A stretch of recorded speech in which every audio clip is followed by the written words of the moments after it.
আসসালামু আলাইকুম সুপ্রিয় শিক্ষার্থীরা, নতুন আরেকটি ক্লাসে তোমাদেরকে স্বাগত জানাচ্ছি। আজকে এইচএসসি অর্থনীতির প্রথম পত্র এর দ্বিতীয় অধ্যায়। এই অধ্যায়ের নাম হচ্ছে ভোক্তা ও উৎপাদকের আচরণ। এই অধ্যায়ে আমরা চাহিদা সমীকরণ থেকে চাহিদা রেখা অঙ্কন এই বিষয়টা একটু খেয়াল করব। প্রথমে আমরা এখানে দেখছি, এখানে চারটা চাহিদা সমীকরণ দেওয়া আছে। এই চারটা সমীকরণ থেকে আমরা চাহিদার রেখা অথবা লেখচিত্র এটা একটু বের করব। তাই প্রথমে আমরা খেয়াল করি, প্রথমে আমরা এটা দেখব, D equal to 8 minus P. D equal to এখানে ডিমান্ড, তার মানে হচ্ছে চাহিদা, আর পি ইকুয়াল টু হচ্ছে দাম। তা আমরা খেয়াল করি, এই চাহিদা সমীকরণ থেকে আমরা প্রথমে চাহিদার সূচি তৈরি করব। তাহলে এখন খেয়াল করো, 8 মাইনাস 1 যখন পি ইকুয়াল টু 1 তখন হচ্ছে ডি এর মানটা হচ্ছে 7। এবার হচ্ছে যখন পি ইকুয়াল টু 2, 8 মাইনাস 2 তখন ডি ইকুয়াল টু 6। এরপরে আমরা পির মানটা আমরা কত নিয়েছিলাম, 1 নিলাম, 2 নিলাম, 3, এভাবে পর্যায়ক্রমে কয়েকটা নিয়ে দেখি। D equal to 8 minus P, তার মানে হচ্ছে ডি পির মানটা 3 ধরলাম, তার মানে হচ্ছে পির মানটা যদি 3 ধরি তাহলে ডির মানটা হচ্ছে কত, 5। এবার D equal to 8 minus P, তাহলে পির মানটা আমরা কত ধরবো, পির মানটা হচ্ছে আমরা 4 ধরবো। তাহলে তখন হচ্ছে ডির মানটা কত, ডির মানটা 4। এই যে তথ্যটা, পির মানটা কখনো 1 ছিল, পির মানটা 2 ছিল, পির মানটা 3 ছিল, পির মানটা 4। এই যে পির মানটা, পির মানের উপর ডিপেন্ড করে এই যে ডির মান হচ্ছে। তাহলে এই যে তথ্যটা আমরা একটা কাজ করে একটা চাহিদা সূচির মাধ্যমে সেটা প্রকাশ করি। তাহলে চাহিদা সূচির মাধ্যমে যদি প্রকাশ করি তাহলে সেটা কেমন হবে, এরকম একটা ঘর হবে। এর বাম পাশে দাম, দামকে পি দ্বারা প্রকাশ করা হয়। এর ডান পাশে চাহিদা, চাহিদাকে ডি দ্বারা প্রকাশ করা হয়। একটু খেয়াল করি, দাম যখন 1 টাকা ছিল তখন চাহিদার পরিমাণ কত হয়েছে, তখন চাহিদার পরিমাণ 7 একক হয়েছে। দাম যখন 2 টাকা ছিল তখন চাহিদার পরিমাণ কত, 6। এই যে দাম, দাম যখন 3 ধরেছিলাম, পি ইকুয়াল টু যখন 3 ধরেছিলাম তখন চাহিদার পরিমাণটা কত হয়েছিল, 5। এবার পি এর মানটা তখন 4 হয়েছিল, তখন ডির মানটা কত হয়েছিল, এখানে এক্স্যাক্ট এটা মান হবে 4। তাহলে এই যে তথ্যটা, এই তথ্যটাকে আমরা চাহিদা সূচি বলব। এই চাহিদা সূচি থেকে আমরা কি করব, চাহিদা রেখা অঙ্কন করব। প্রথমে আমরা চাহিদার সমীকরণ থেকে চাহিদা সূচিতে নিয়ে যাব। চাহিদা সূচি থেকে আমরা কি করব, এবার চাহিদা রেখা অঙ্কন করব। ভূমি অক্ষে চাহিদার পরিমাণ দেখানো হয়, আর লম্ব অক্ষে কি হয়, দাম দেখাইতে হয়। তাহলে দামটা হচ্ছে পি, আমরা লম্ব অক্ষে হচ্ছে ও ওয়াই দিলাম। এখানে একটু খেয়াল করি, তাহলে দামের পরিমাণটা কত, সর্বোচ্চ হচ্ছে 4। তাহলে আমরা এখানে 4 দিলাম। এর মাঝ বরাবর কত হতে পারে, মাঝ বরাবর 2 হতে পারে।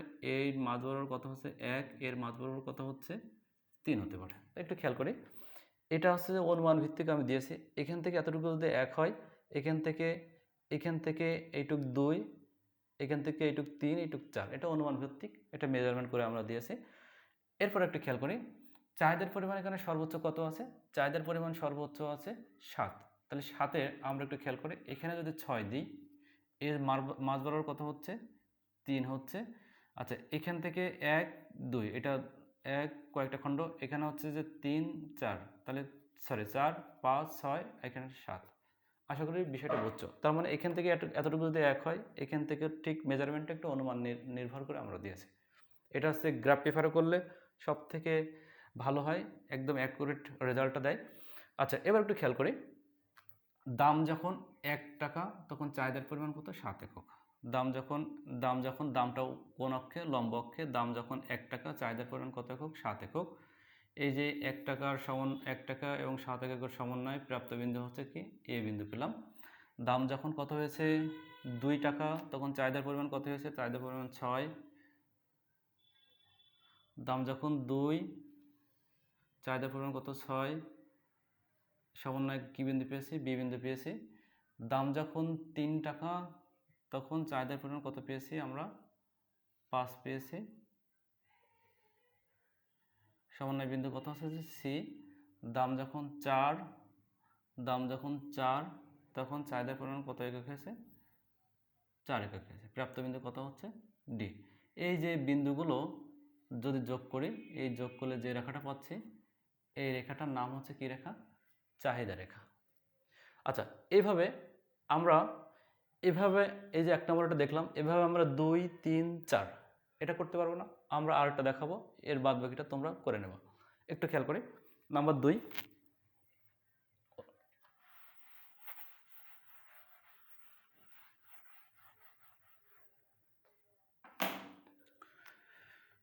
ডি ইকুয়াল টু 12 - 3p, এই একটা চাহিদা সমীকরণ। এই সমীকরণের মানটা হচ্ছে পির মানটা আমরা কত কত ধরতে পারি, 1 ধরতে পারি, 2 ধরতে পারি, 3 ধরতে পারি, এইভাবে পর্যায়ক্রমে ধরতে পারি। তাহলে আমরা দেখে নিই, ডি ইকুয়াল টু 12 - 3 গুণ 1, যখন কি হচ্ছে পির মানটা কত 1, তখন হচ্ছে ডির মানটা কত হচ্ছে 9 হচ্ছে। আচ্ছা, এখন ডি ইকুয়াল টু 12 - 3 গুণ 2, যখন হচ্ছে পির মানটা কত হচ্ছে 2 হচ্ছে, তখন 3 দুগুণে 6, তার মানে হচ্ছে 6 হচ্ছে ডির মানটা। যখন পির মানটা 3 যদি হয়, ডি ইকুয়াল টু 12 - 3 গুণ 3, যখন পির মানটা কত 3 যদি 3, তখন হচ্ছে ডির মানটা কত 3 হচ্ছে।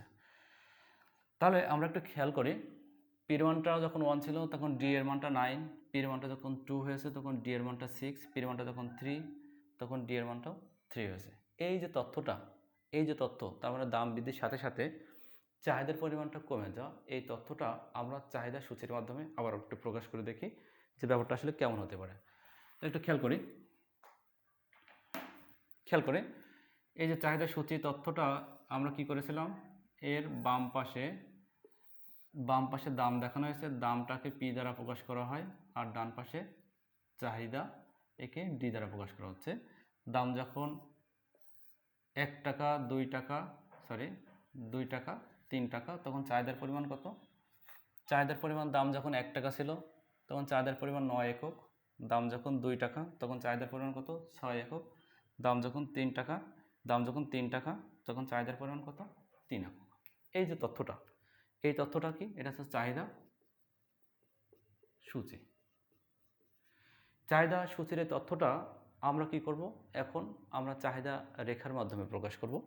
তাহলে চাহিদা রেখার মাধ্যমে প্রকাশ করতে গেলে আমরা একটু দেখে নিই, ওই আগের মতোই আমরা হচ্ছে লম্ব অক্ষে কী দেখাবো, লম্ব অক্ষে হচ্ছে দাম দেখাবো, আর ভূমি অক্ষে কী দেখাবো, ভূমি অক্ষে হচ্ছে চাহিদার পরিমাণটা দেখাবো।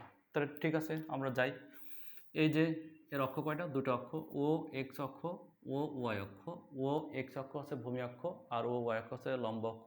ভূমি অক্ষে চাহিদার পরিমাণটা দেখাচ্ছি, চাহিদার পরিমাণ, আর লম্ব অক্ষে কী দেখাচ্ছি, দাম দেখাচ্ছি।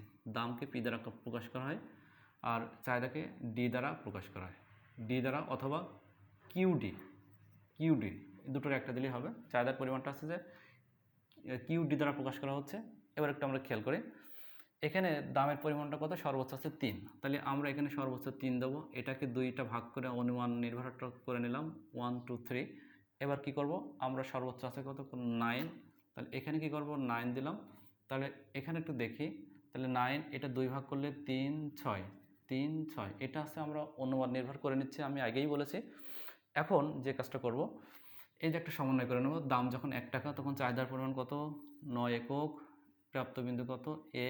দাম যখন 2 ও 3 টাকা তখন চাহিদার পরিমাণ যথাক্রমে কত 6 ও 3 একক, তাহলে 2 যখন তখন 6, প্রাপ্ত বিন্দু বি, আর 3 যখন তখন কত 3। দাম যখন 3 টাকা তখন চাহিদার পরিমাণ 3, তাহলে প্রাপ্ত বিন্দু সি। এই যে বিন্দুগুলো যোগ করলে যে রেখাটা পাচ্ছি সেটা হচ্ছে ডি ড্যাশ রেখা পাচ্ছে। একটা বিষয় তোমাদের একটু খেয়াল করো, সেটা হচ্ছে চাহিদা রেখা সবসময় বাম থেকে ডান দিকে নিম্নগামী হবে। এই যে চাহিদা রেখা আমরা যতগুলো দেখলাম, যে সাধারণ অবস্থায় যদি ব্যতিক্রম না হয়, চাহিদা রেখা অলওয়েজ কি হচ্ছে বাম থেকে ডানে নিম্নগামী হবে। এরকম যে তথ্যগুলো দেওয়া আছে, এইটা দেখবা। আরও কয়েকটা তথ্য আমি তোমাদেরকে সরবরাহ করছি, এই তথ্যগুলো তোমাদের কাজ হচ্ছে এগুলো সলিউশন করা। তো ঠিক আছে, আজকে ভালো থাকো, আল্লাহ হাফিজ।